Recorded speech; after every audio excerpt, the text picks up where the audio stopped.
I was so busy preparing my smell.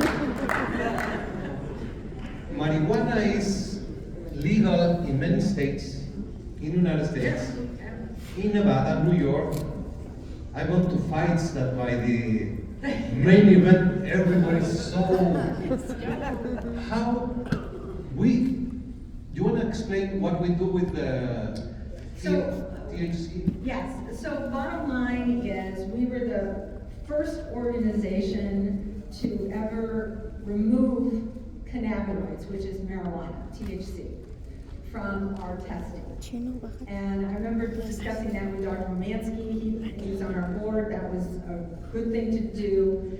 And there's been so many instances where fighters have gotten nailed for marijuana and had to pay fines and all of that. And so I'm just talking about on that aspect first.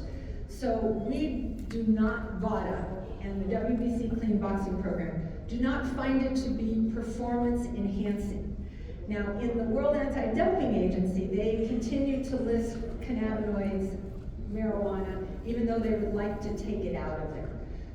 Now, there's been certain commissions, especially in the US, Vada's one, California, some of the other commissions have been eliminating marijuana, but wherever you guys fight, that's number one, I'm gonna get back to the health part, but wherever you guys fight, you should always look to see if they're testing for marijuana, unless they're using the Voluntary Anti-Doping Association to test. If we're testing, you're not gonna get tested for it. So that's one aspect. I really think that it's wrong for fighters to have to receive a suspension for marijuana at this point in time, but things happen slowly, just like so many other things that are governmental agencies that happen slow. Health-wise, I can't recommend that you use marijuana, especially as a fighter. There's lots of other aspects. I had seizure patients that would use marijuana to help slow down their seizures. It can have a whole bunch of health side effects. Let me mention one other thing, and we saw this in a movie recently, and I've been hearing this from fighters that have asked me, ayahuasca. Ayahuasca has been used by a lot of fighters lately.